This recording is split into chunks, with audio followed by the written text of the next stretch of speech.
Mic check, it's time for in the trenches. Bucs battles, tales from the benches. No fluff, straight edge defenses. Buccaneer talk, breaking down the fences. Hello everybody and welcome back to In the Trenches. First and foremost, let's show some love to our title sponsor, Manny and Gordon. They bring over 100 years of combined legal experience to each case, so hit them up if you have any issues. One love to Manny and Gordon. Now, In the Trenches, it's a once a week thing. You play once a week in the NFL. The teams that win in the trenches win normally. The Bucs lost in the trenches going away. That was not a pretty football game. If you're a Buccaneer fan, you didn't see that coming. I didn't see that coming. But what's so funny about the NFL is you have 2 weeks. All these fans of all these different cities in their mind have already established what kind of football team they're going to have. Boy, you can't do that in 2 weeks. Let's just use the Buccaneers as an example. The Buccaneers go 2-0, all right? We're playing against the Broncos, who were 0-2. Buccaneers are 2-0 in those 2 games. Did they run the ball efficiently? No. Did they rush the passer efficiently? No. Did they protect our quarterback efficiently? No. And those are in the 2 wins. So the long and short of it is, if you don't start doing those things, you don't win. And yesterday against the Broncos, they ran into a buzzsaw. Now they lose 26-7 in their house to an 0-2 team. That can't make you feel good. Now clearly, Sean Payton has something on the Buccaneers, and definitely Todd Bowles. Check this out. Sean Payton, when he goes up against Todd Bowles in the regular season, since Bowles came to Tampa in 2019, Sean Payton, 7-0 against Todd Bowles. His offense averages 29.7 points. Todd Bowles is a defensive guy. 6 out of the 7 games have gone for 26 or more, and 5 of the 7 games have gone for 31 or more. So Sean Payton has Todd Bowles' number, unfortunately for Todd Bowles. And he's beaten him with 4 different quarterbacks. And listen to the quarterbacks. Breeze, understandably. Winston, Taysom, and Nix. Yeesh. I mean, you're going to lose to a rookie quarterback? I mean, Bo Nix never looked good before. We were the first team to make him look good. So obviously you can't hang your hat on that. Now, talking about the game, once again, the Buccaneers didn't run the ball all that efficiently in the first couple of games. They didn't do much defensively or enough defensively, and they just didn't have any rhythm offensively yesterday whatsoever. Now, the first drive, Baker Mayfield goes out there, throws an interception. That was all on Baker and his decision-making, okay? Baker came out in the press conference and said, I didn't play well, I made some bad decisions, and to me, it looked that way. Baker needs to get the ball out of his hand quicker, all right? There's a couple situations, and we love to see Baker and his theatrics and getting out of things, and as a Buck fan, we love to see that, but Baker has to start getting that ball out on time. You can't be a great offense until that ball comes out on time.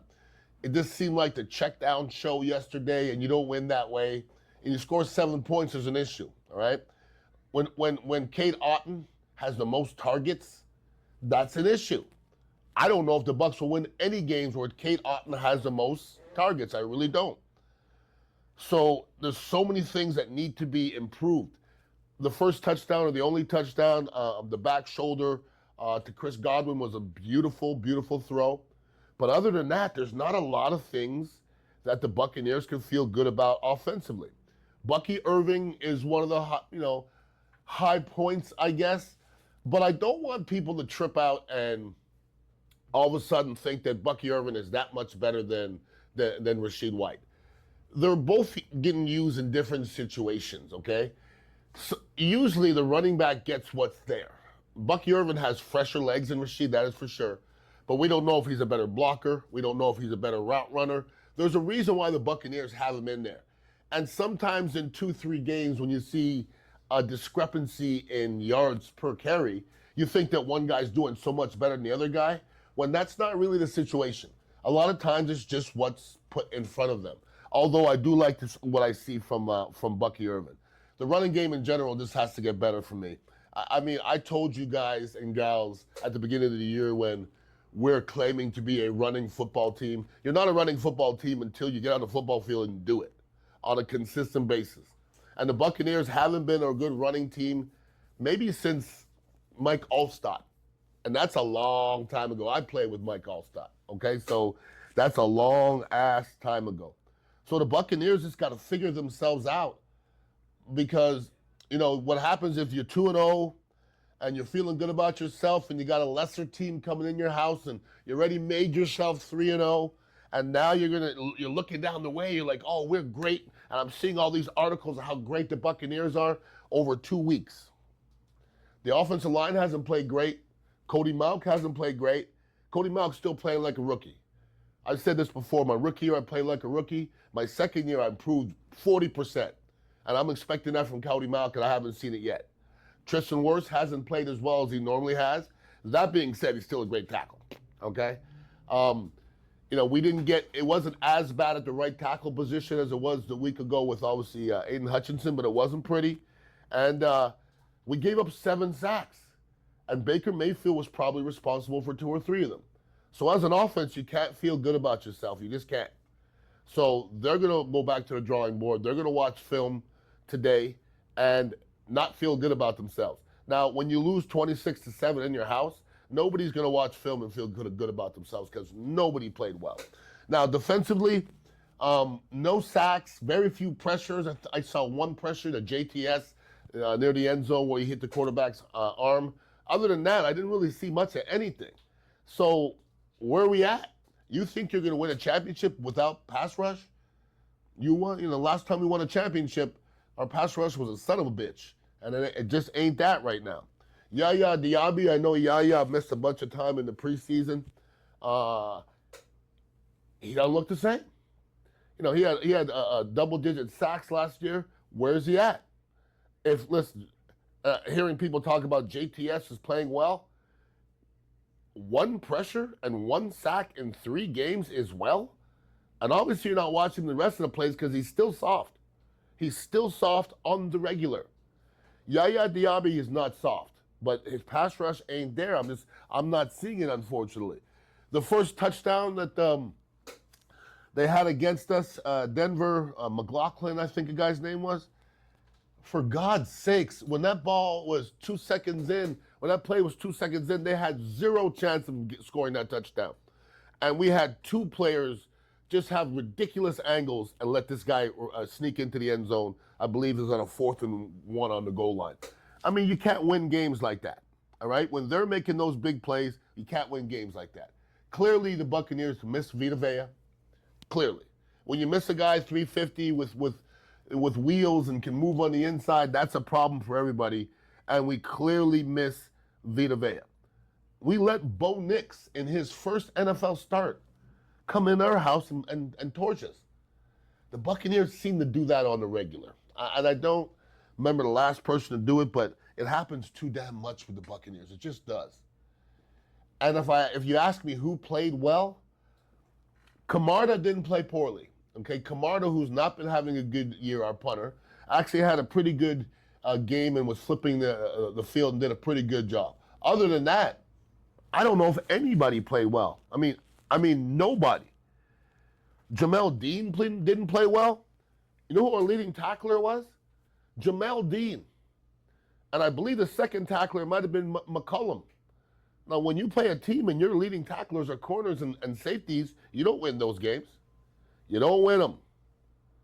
Offensive line-wise, I'm not putting this offensive line. Before the season, I'm hearing, the Bucs may have one of the best offensive lines. Well, we can't run the ball efficiently, and we're not protecting our quarterback that well. So then we don't, okay? So obviously, getting back healthy is going to be important. Not having your right tackle, not having your run-stopping defensive tackle, not having your pass-rushing defensive tackle in Kalijah Kancey, not having Antoine Winfield Jr. I mean, those are 4 huge names on a team at 4 huge positions. So obviously they're not at full strength, but listen, if you think you're going to the Super Bowl or going to the playoffs, you got to beat the Denver Broncos at home. And we couldn't get that. So we got to get these injured guys back, obviously. Being 3-0 would have felt a lot better. It would have sounded a lot better. Now being 2-1's at the end of the world, but listen to who comes up next. The Eagles, who are up and down but are very scary. The Falcons, who are looking somewhat scary. The Saints, who are looking somewhat scary. The Ravens, the Falcons, the Chiefs, and then the Niners. Eagles, Falcons, Saints, Ravens, Falcons, Chiefs, Niners. 2, 4, 6, 7 games. Right now, if you give me 4 wins, I'll take them. I'll take it out of those 7 games. 4 out of those 7 is not a bad situation right there. Because those teams, those are the better teams in football and some of the more talented teams in football. So the Buccaneers are going to have to earn what they get. Nobody's going to give them a darn thing.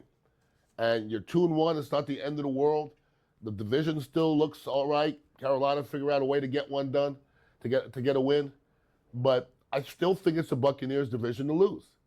But mess around and lose to Philadelphia, then everybody's going to be looking around wondering what the hell's going on.